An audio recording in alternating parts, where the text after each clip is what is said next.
You're listening to the Farmer Yard Podcast. This podcast is brought to you by Farmer Yard. It's a movement, have you heard? And our Patreon supporters. Hi everyone, this is Farmer Yard co-founder Chris, and we have a special announcement. This is week 3 of Grow It, Don't Mow It, 30 days to starting a successful yard farm. This week is all about seeds. Every day in April 2018, we have been posting new content, and every post is on Patreon. Special videos, downloadable packets, and more audio content is waiting for you there. So don't forget to visit patreon.com/farmeryard, all one word, to get the goodies. And now, back to business as usual. Episode 42, Seedy Insights, with host Linda Borghi. Well, hello there.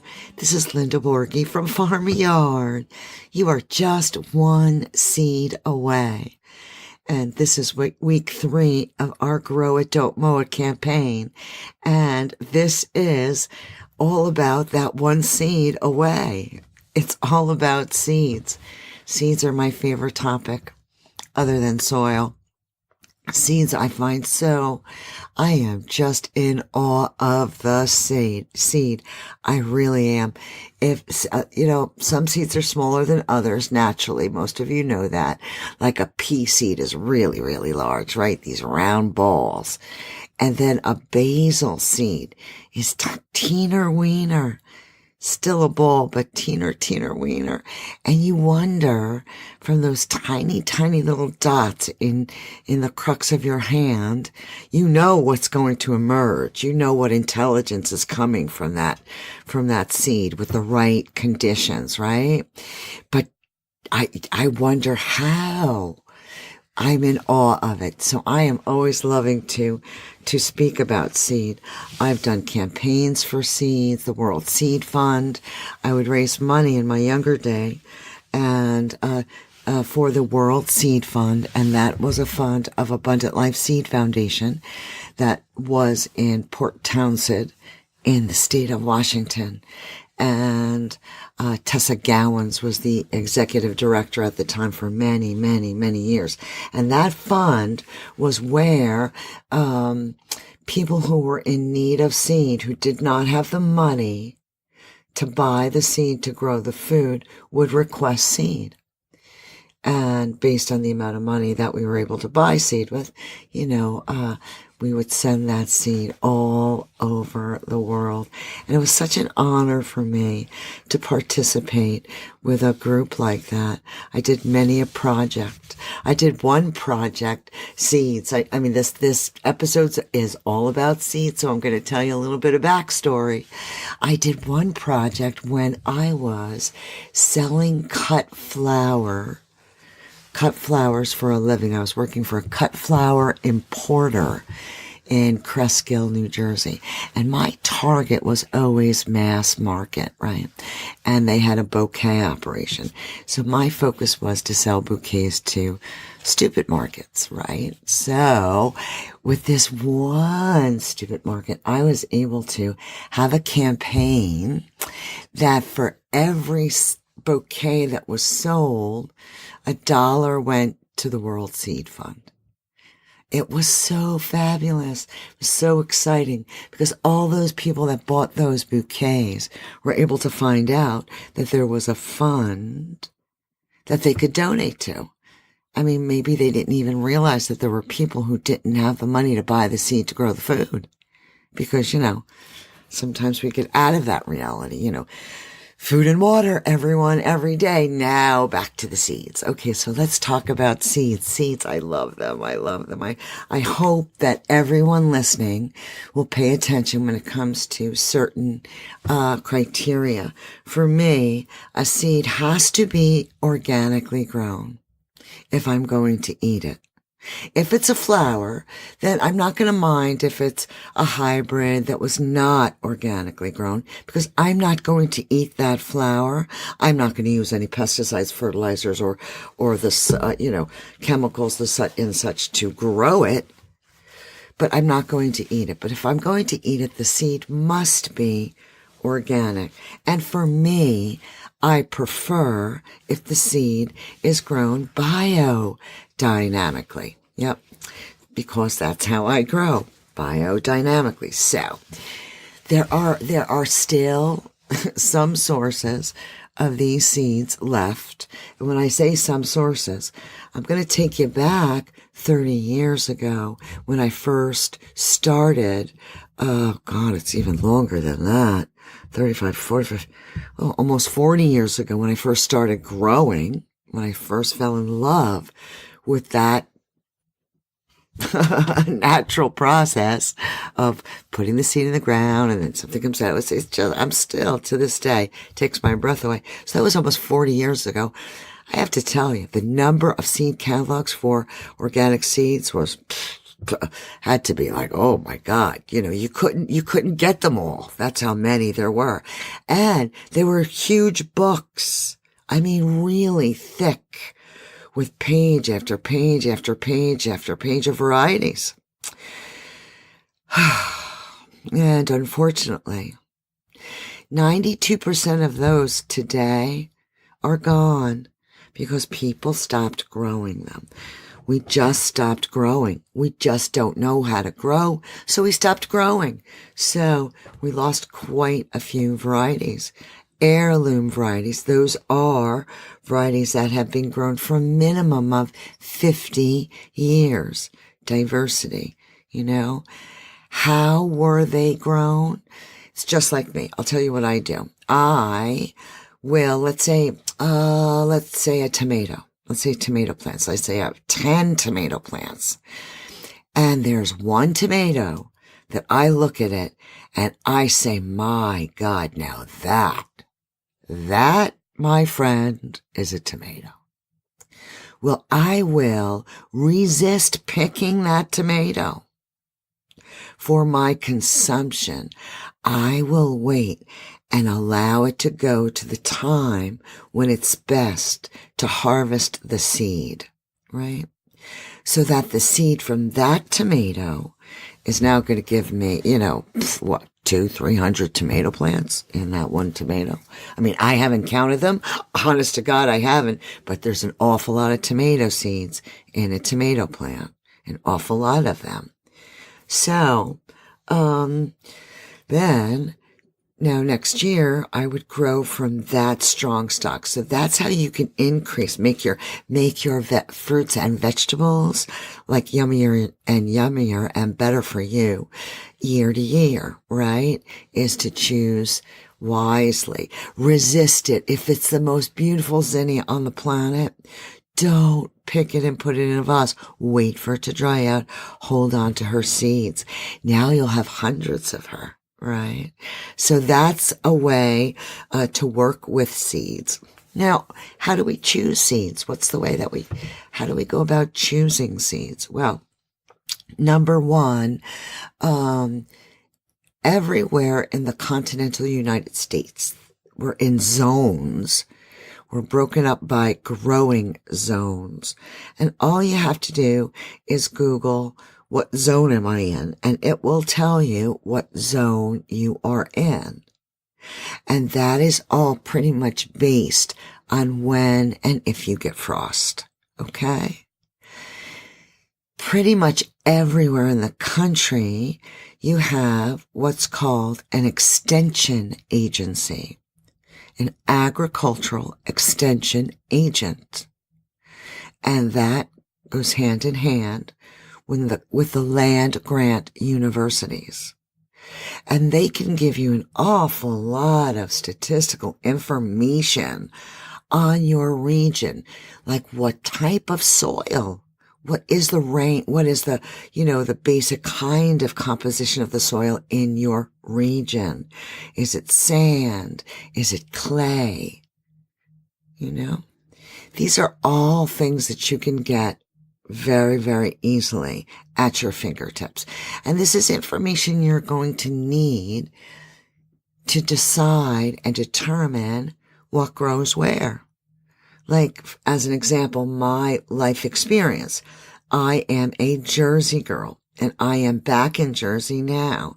So I know Jersey and New York. I know this climate. I know this climate like the back of my hand. But when I was down in Beaufort, South Carolina, that was a world of difference to me. Completely different growing seasons. Completely different. So I look to those type of tools. Seed companies. My favorite, I love Johnny's Seed for their tools. I mean, they have a seed calculator that will tell you how many seeds you need based on what size that you're growing. Mostly all catalogs will give you what zone it's good for. So you really have to know what zone first, right? So now you have your zone and you know what you're looking at. So I'll give you an example of New Jersey, right? Right now it is the end of March. I'm broadcasting this the end of March, recording this actually, the end of March. And if it wasn't so terribly cold night after night, which is a bit unusual for this time of year, it should not be down in the 20s, but then again, what's usual, right? But I would start, if I didn't do it already in the fall, I would start to plant my greens. I actually put in a row of kale because I was able to work the soil a little bit in between these frost and thaw situations that we've been having. I was able to plant a row of kale before the last snowstorm. So that'll be the first crop up. What I used to do when I was an urban farmer is in the fall, I would plant all my spring crops just before that ground would freeze. I would get all my beds ready, get everything to do, everything ready. And it's tricky because if it gets warm, then it's going to start to germinate. You don't want it to do that. So you really have to time it correctly, right? And then, you know, the snow would come, it would freeze. And then in the spring, you really didn't have to do anything. Your crop was already planted. It was in the ground and you just had to pretty much harvest it because in the spring in the Northeast, not too much irrigation is needed, generally speaking. So now you have your zone. Now you want it, and you know a little bit about your region, right? Now you have to take a look at your property, your location. What about the sun? Where is the sun? How does the sun go across your property? What is in the way of the sun? Look at the shadows. Look at the shadows of buildings when the sun is shining, right? And if you have trees, and if they don't have their leaves on it yet, take a look at the shadows of the branches as to where the shadow will fall on your property. Then you, because you're going to need that information to decide whether it's a shade garden, a semi-shade garden, or a full sun garden. I mean, there's little buddies that grow in all three of them. So no worries really. But you need to have that information because as an example, I'll give you an example. I was named the Lettuce Lady by Alan Greer, Walker Valley, New York. He named me the Lettuce Lady because I loved growing lettuce. I loved everything. It's still to this day. I love everything about growing greens, anything green. So he called me the Lettuce Lady. Now, lettuce is a good percentage. More than 3/4 of that little leaf is water. Yeah. That's what it is. So if I took that lettuce plant, right, and put that in the full sunshine in July, it's going to burn up. It really is. It doesn't have a lot of oomph to it, you know. Unlike the tomato plants, the nightshades, the tomatoes, and all of the hot plants, pepper plants and the eggplants. They're from southern regions, so they like it hot, hot, hot. Actually, for the tomato plant, the soil itself needs to be 85 degrees for the seed to actually germinate, So, it's different than the pea seed that likes it really, really chilly, or Brussels sprouts. The more time the frost hits it, you don't want to harvest until it hits it like 3 times. An old farmer had told me. That's when it's the sweetest, the Brussels sprouts. So every plant is different and wants to be placed in a certain location. Just like when you moved into your apartment or your house or whatever, you had to figure out what felt good where, what wanted to be where.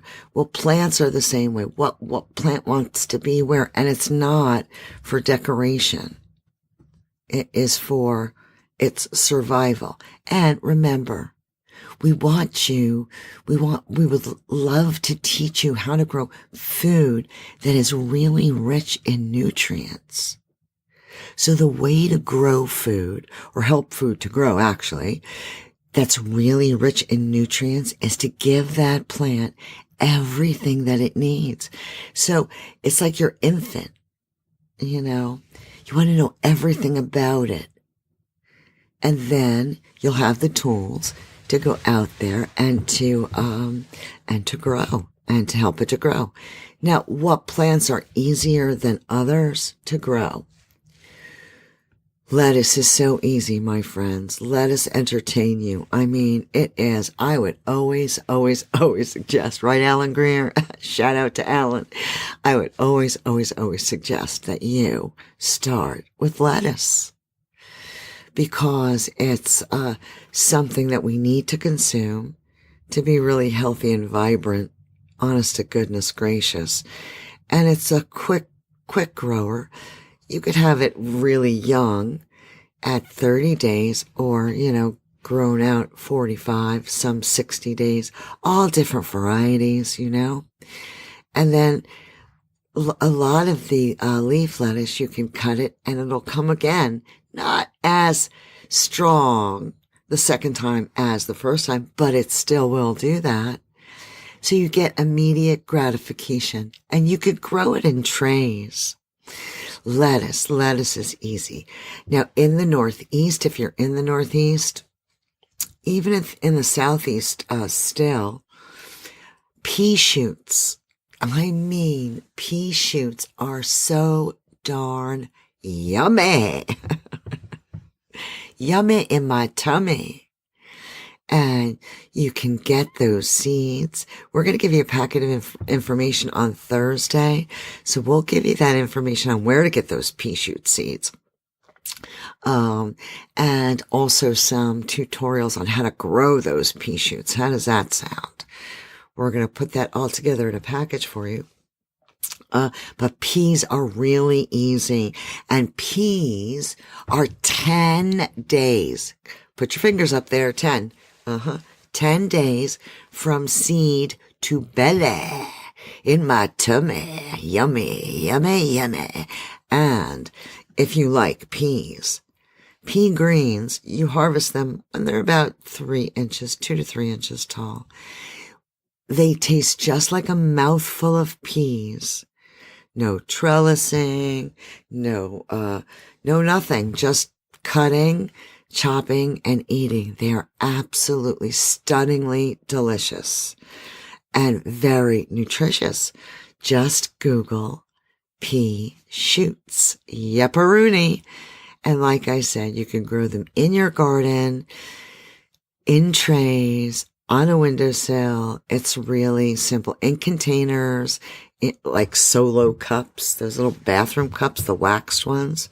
If you pop if you pop 5 holes with an upholstery needle in the bottom of those solo cups, upholstery needle because it's thicker. You could even grow them in there. And the cups are reusable, and I found the cups to be reusable 3 times, and then you really have to put them to sleep. Well, so there you go. Seeds.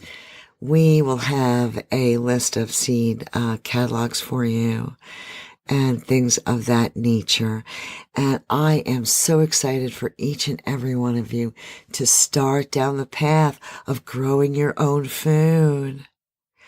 It is going to benefit you so much in so many ways.